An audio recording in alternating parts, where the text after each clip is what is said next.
What if the most powerful thing you ever said was never heard by anyone while you were alive? In a windswept harbor town off the coast of Maine, where the gulls cried above rusted boats and fog rolled in like slow breath, there lived a woman named Elena Ward. She was 82. Once a literature teacher, now just a quiet soul with thinning silver hair and a window that looked out to the sea. To the townspeople, she was invisible, just another old woman living alone in a third-floor walk-up.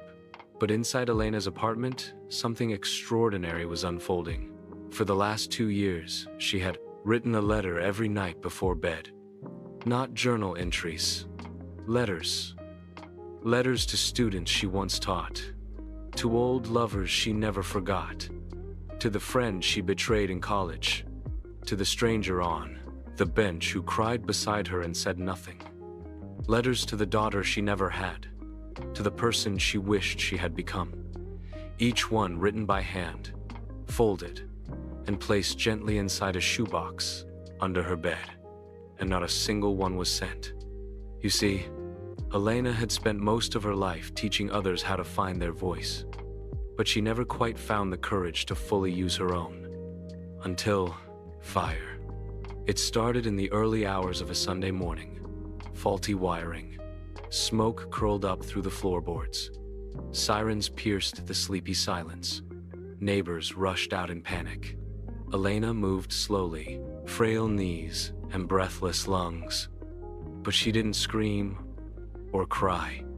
She reached under her bed and clutched that old shoebox.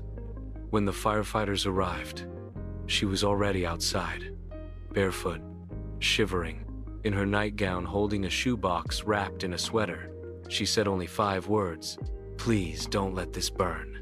They assumed it was filled with photographs or jewelry, but one young firefighter, 24-year-old Reggie, later opened one out of curiosity. It began.